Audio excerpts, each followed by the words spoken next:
नमस्कार, मेरा नाम डॉक्टर प्रकृति व्यापारी है। आपका स्वागत है मेरे यूट्यूब चैनल में। आज जिस टॉपिक पर हम बात करने वाले हैं वो कोविड-19 के ऊपर हम बात करने वाले हैं, जो बच्चों में मिल रही हैं। उसके लिए हम क्या प्रिकॉशन ले सकते हैं और ये वायरस कितना इफ़ेक्ट बच्चों में कितना इम्पैक्ट छोड़ रहा है, उसके ऊपर हम बात करेंगे और होम्योपैथिक से रिलेटेड टॉपिक पर हम बात करेंगे। तो चलिए शुरुआत करते हैं अपने वीडियो की। सबसे पहले हम ये जान लेते हैं कि कई लोगों में ये थॉट आता है कि कोविड बच्चों में पहले नहीं होता था, अब क्यों होता है। तो देखिए, हर बच्चे इफ़ेक्ट होते हैं, इस वायरस से इफ़ेक्ट हो रहा है। बट ये है कि वो कई बच्चों में सिम्टम्स आ नहीं रहे हैं, एसिम्टोमेटिक आ रहे हैं। बच्चे खुद, बच्चों की इम्यून सिस्टम खुद उस चीज़ से फाइट कर दे रही है। क्या होता है, बच्चों की इम्यूनिटी एज़ कम्पेयर टू बड़ों से बहुत अच्छी होती है। बट उन बच्चों के लिए दिक्कत कर रही है जो बच्चे वीक होते हैं, जैसे कि आपके 1 साल से छोटे बच्चे। 1 साल से छोटे बच्चों का इमेच्योर इम्यून सिस्टम होता है, स्मॉल एयरवेज होता है, जिसकी वजह से उनको ब्रीथिंग डिफ़िकल्टी बढ़ सकती है इस वायरस के एंटर करने से, और वो सीवियरिटी में जा सकती है। या फिर उन बच्चों में जो बच्चे अभी भी जन्म लिए हैं, न्यूबॉर्न बेबी है, और उनकी मदर अगर इन्फेक्टेड है या उनके सराउंडिंग्स में इन्फेक्टेड पर्सन्स हैं, तो उससे उनको होने का चांसेस रहता है, जिसकी वजह से उन बच्चों में ज़्यादा रिस्क रहता है। या फिर उन बच्चों में ज़्यादा रिस्क रहेगा जो अस्थमेटिक हैं, न्यूमोनिया वाले पेशेंट हैं, जिनको बचपन से प्रॉब्लम चलते आ रही है, बाय बर्थ जिनको प्रॉब्लम आ रही है, या न्यूमोनिया की प्रॉब्लम है, या बहुत जल्दी सर्दी खांसी बुखार उनको पकड़ते जाता है, एलर्जी की प्रॉब्लम है, अस्थमेटिक है, ओबेसिटी है, या फिर ओबेसिटी मोटापा है, या फिर उनको डायबिटिक की प्रॉब्लम है। तो उन बच्चों में थोड़ा रिस्की रहता है ये वायरस, अगर उनके में इफ़ेक्ट करता है तो। अब हम जान लेते हैं कि क्या क्या सिम्टम आते हैं। देखिए, symptoms almost similar to adult, जैसे जो बड़ों को आता है वैसे ही सिम्टम्स बच्चों के में आता है। सर्दी खांसी बुखार रहेगा उनको हाई ग्रेड फीवर आएगा। कई लोगों को कम टेम्परेचर, स्लाइट टेम्परेचर भी रहता है, कई लोगों को हाई टेम्परेचर होता है।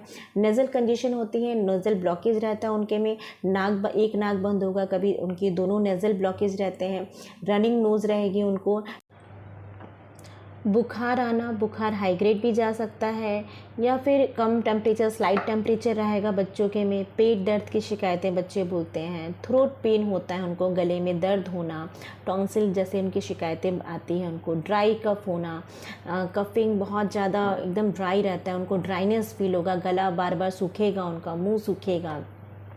ये सिम्टम्स बच्चों के में आते हैं। बहुत डल फील करते हैं बच्चे, वीकनेस फील करते हैं, भूख नहीं लगती है। अभी आप बच्चों में देखेंगे loss of smell, loss of taste, उनको खाने की खुशबू नहीं आती, कोई खुशबू नहीं रहेगी, कोई स्मेल नहीं आती उनको, खाने में रुचि उनकी कम हो जाती है बच्चों के में। डायरिया की शिकायतें देखने को मिल रही हैं, लूज़ मोशंस, वॉमिटिंग। ये कुछ सिम्टम्स हैं जो बच्चों के में अभी कोविड में देखने को मिल रहा है।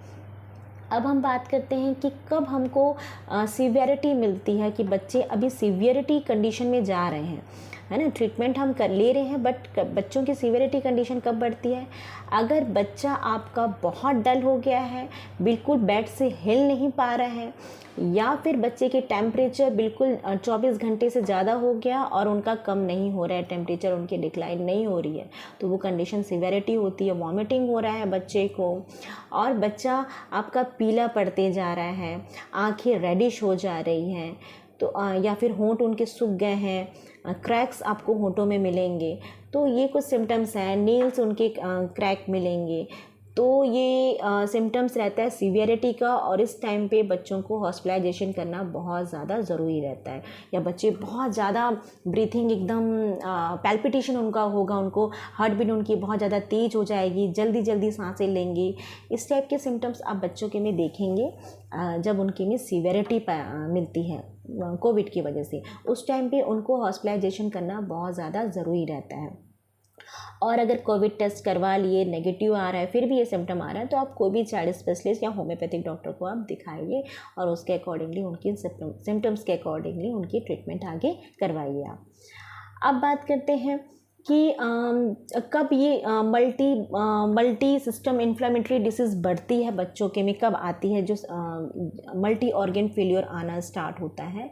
अगर आप इनिशियल स्टेज में बच्चों का सही टाइम पे अगर उनका टेस्ट हो जाता है, सही टाइम पे उनका प्रॉपर ट्रीटमेंट होता है, तो बच्चे इस स्टेज में नहीं पहुंचते हैं। अगर सही टाइम पे उनका ट्रीटमेंट स्टार्ट होता है तो होम्योपैथिक में बहुत अच्छा ट्रीटमेंट है। अगर इनिशियल स्टेज में अगर आप स्टार्ट करते हैं तो एलोपैथिक मैं कोई मोड ऑफ ट्रीटमेंट को गलत नहीं कह रही हूँ, वो आप करवाइए एलोपैथिक, लेकिन अगर आप उसके साथ में होम्योपैथिक करवाते हैं तो बहुत अच्छा जल्दी आपको रिलीफ मिलेगा। जो आपका 20-25 दिन बच्चा सफ़र होता है वो आपका 1 हफ्ते। इस टाइम पे बच्चों को हॉलिस्टिक मोड ऑफ ट्रीटमेंट देना बहुत ज़्यादा ज़रूरी है ताकि ये वायरस बच्चे को इफ़ेक्ट ना हो। अब हॉलिस्टिक मोड ऑफ ट्रीटमेंट में 2 आते हैं, एक होता है योगा और दूसरा होता है होम्योपैथी। क्योंकि योगा में भी आपको कोई एक पर्टिकुलर ऑर्गन के ऊपर नहीं होता है योगा पूरे संपूर्ण आपके बॉडी को हील करता है, ठीक करता है। वैसे होम्योपैथिक भी है, कोई पर्टिकुलर एक अंग के ऊपर ट्रीटमेंट नहीं दिया जाता होम्योपैथिक में भी। इसमें भी आपको पूरा होल इंडिविजुअल को रीड किया जाता है और उसके अकॉर्डिंगली ही मेडिसिन दी जाती है।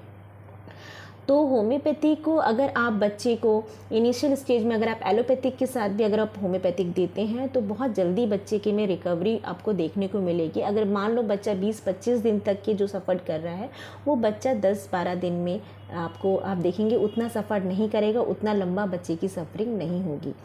आप सही टाइम पे बच्चे का ट्रीटमेंट स्टार्ट करिए। लेट करके करेंगे तो आपका वो इफ़ेक्ट नहीं करेगा। अगर स्टार्टिंग है बच्चे का तो स्टार्टिंग पे सही टाइम पे उनका टेस्ट होना ज़रूरी है, वायरस उनके अंदर में आया है कि नहीं आया ये जानना ज़रूरी है, और सही मेडिसिन जाना ज़रूरी है।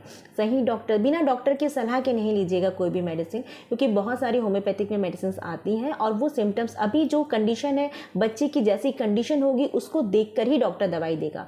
कुछ लोग आर्सेनिक 30, कैम्फोर 30 ये मेडिसिन मेडिसिन को बहुत ज़्यादा वायरल कर देने की ये मेडिसिन इफेक्ट करेगी, बट अब वो कंडीशन पेशेंट की कंडीशन के ऊपर डिपेंड करता है। जैसा पेशेंट का कंडीशन है, जैसे पेशेंट के सिम्टम्स आ रहे हैं उसके अकॉर्डिंगली ही मेडिसिन जाएगी बच्चे के में, तब जाकर वो इफ़ेक्ट करेगा। अदरवाइज़ वो उतना इफ़ेक्टिव नहीं रहेगा होम्योपैथिक मेडिसिन। और अगर आप बच्चे के में वायरस नहीं आए हैं तो प्रिकॉशन तो बहुत सारे हैं, बट मैं मेन सबसे पहले बोलूँगी कि बच्चों को आप योग से जोड़िए। योगा बहुत अच्छा है, बच्चों को इंटरनली हील होगा, इम्यून सिस्टम उनकी डेवलप होगी और उनकी इम्यूनिटी इंक्रीज़ होगी बच्चों की, अगर आप योगा से बच्चों को जोड़ते हैं। जो बच्चे बड़े बच्चे हैं जो कर सकते हैं उनको बिल्कुल आप जोड़िए, घर में बताइए कैसे किया जाता है। आपको अगर नहीं पता तो बहुत सारे ऐसे यूट्यूब चैनल्स हैं या फिर जो ऑनलाइन योगा दे रहे हैं अभी, आप उन लोग से कनेक्ट करिए और बच्चों को भी इन चीज़ों में जोड़िए, क्योंकि ये बहुत अच्छी पद्धति है, बहुत अच्छी सिस्टम है जिससे आपके बच्चे के अंदर से इंटरनली बच्चा स्ट्रांग होगा आपका। और उसके लिए योग बहुत इम्पॉर्टेंट है। इनहेल एक्सेल आपकी ब्रीथिंग सिखाई जाती है, ब्रीथिंग होती है बच्चों को। और बाकी तो आपको कोविड का पता ही है कि क्या क्या प्रिकॉशन बच्चों को देना है। अभी जितना हो सके बच्चों को बाहर के इन्वायरमेंट से अवॉइड ही करिए। बच्चों को बाहर खेलने नहीं दीजिए, बाहर भेजिए मत उनको, गार्डन नहीं ले जाइए या कोई शॉपिंग मॉल नहीं ले जाइए। बच्चों को जितना हो सके बाहर इन्वायरमेंट से आप अवॉइड करिए। या फिर बच्चे अगर कहीं बाहर खेल भी रहे हैं तो आने के बाद तुरंत उनके हैंड वॉश कराइए। उनको कफिंग कैसे करना है, जब उनको अगर कफिंग हो रहा है तो भी उनको किस तरीके से उनको एल्बो अपना यूज़ करना है, और ताकि वो दूसरे को इन्फेक्ट ना हो, ये तरीका भी बच्चों को ये सिखाना बहुत ज़्यादा ज़रूरी है अभी के टाइम पे, ताकि दूसरे कोई जो उनके आसपास बच्चे हैं वो इफ़ेक्ट ना हो या आसपास जो पर्सन्स हैं वो इफ़ेक्ट ना हो। ये सब बच्चों को प्रिकॉशन के तौर पे आपको बताना बहुत ज़्यादा ज़रूरी है। बार बार हैंड वॉश करना और आपको सैनिटाइज़र यूज़ करना बच्चों का खाना खाने के पहले, या आपको आफ्टर कमिंग फ्रॉम वॉशरूम आपको बच्चों को हैंड वॉश की जो ये गुड हैबिट्स हैं ये बहुत ज़्यादा ज़रूरी है। ये गुड हैबिट्स में आता है, बट ये चीज़ों को हम नज़रअंदाज करते थे, बट अभी बहुत ज़्यादा ज़रूरी है बच्चों को ये सारी चीज़ें सिखाना। मास्क पहन के रखना, अगर छोटे बच्चे हैं घर पे तो जो बड़े आ रहे हैं, हम बिल्कुल लापरवाही किए थे जिसकी मास्क पहनना बच्चों को भी सिखाइए कि मास्क पहनना है। अगर आप किसी से बात कर रहे हैं, बाहर के कोई आए हैं या बाहर जो बच्चे आए हैं उनको आप मास्क पहन के ही बात करिए। सोशल डिस्टेंसिंग के बारे में उन बच्चों को बताना बहुत ज़्यादा ज़रूरी है।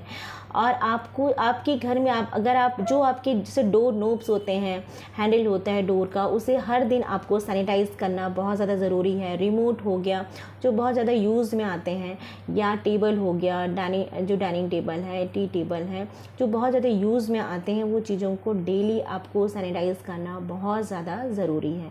ये कुछ चीज़ें हैं, अगर हम इन चीज़ों को अगर हम प्रिकॉशन के तौर पे अगर डेली हम करेंगे तो बच्चे को बिल्कुल वायरस इन्फेक्ट नहीं करेगा।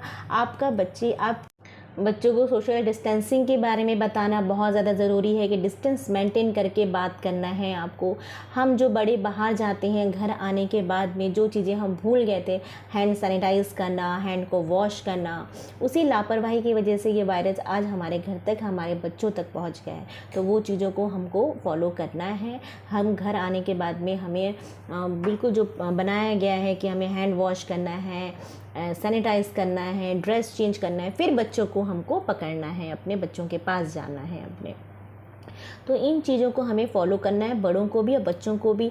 और एक चीज़ और मैं ऐड करना चाहती हूँ प्रिकॉशन के लिए, जिनको वायरस नहीं हुआ है और जिनको वायरस हो भी गया है उनके लिए भी, कि ठंडी चीज़ों को अवॉइड करिए। फ्रीज से निकला हुआ कोई भी चीज़ नहीं खाइए, बच्चों को अवॉइड करवाइए, नहीं दीजिए आप। बड़ों के लिए भी यही कहूँगी मैं, फ्रेश चीज़ें खाइए और अच्छी चीज़ें खाइए। ग्रीन वेजिटेबल्स को ज़्यादा खाइए, जो सात्विक भोजन होता है उसे अभी ज़्यादा खाइए, क्योंकि अभी डाइजेशंस भी वीक हो जाती है कोविड की वजह से। तो ये चीज़ों को हमें फॉलो करना है। गार्गलिंग करिए बच्चों के में, गरगरा, जो बच्चे बड़े बच्चे हैं जो गरगरा कर सकते हैं, गार्गलिंग कर सकते हैं, उनके में गर्म पानी में थोड़ा सा नमक डाल के आप उनको सुबह शाम गार्गलिंग कराइए। नहीं हुआ है तो भी, और हो गया है तो हर 2-3 घंटे में बच्चों को गार्गलिंग कराइए। और भाप लेना, स्टीम, बच्चों को स्टीम दिलवाइए। छोटे बच्चे हैं उनको भी हम स्टीम दिलवा सकते हैं, बड़े बच्चे तो ले सकते हैं खुद भी। तो स्टेमिंग भी बच्चों को दिलवाना है हमको, बच्चों को भी और बड़ों के लिए भी कहूँगी कि स्टेमिंग और स्टीम लेना और गार्गलिंग करना बिल्कुल मत छोड़िए। आपको अगर आपके अंदर में इनिशियल स्टेज है तो आपको सफरिंग नहीं होगा। अगर आप ये छोटी छोटी चीज़ों को अगर आप थोड़ा सा ध्यान दे देंगे ना, तो आपकी जो प्रॉब्लम है इतनी ज़्यादा बड़ी नहीं होगी और आपको हॉस्पिटल भी नहीं जाना पड़ेगा। आपको हॉस्पिटलाइजेशन या सीवियरिटी वाली कंडीशन नहीं आएगी आपकी। थोड़ी सी आप प्रिकॉशन रखिए। गार्गलिंग हर 2 घंटे में करते जाइए। जिनको वायरस हो चुका है उनके लिए भाप लेते जाइए आप गर्म पानी का। तो ये सब चीज़ों को थोड़ा सा अगर हम प्रिकॉशन ले लेंगे तो इस वायरस से हम लड़ेंगे और जीत भी जाएंगे। आज के वीडियो में बस इतना ही। अगर आपको मेरा वीडियो पसंद आया हो तो please like, share, subscribe to my channel. Thank you so much.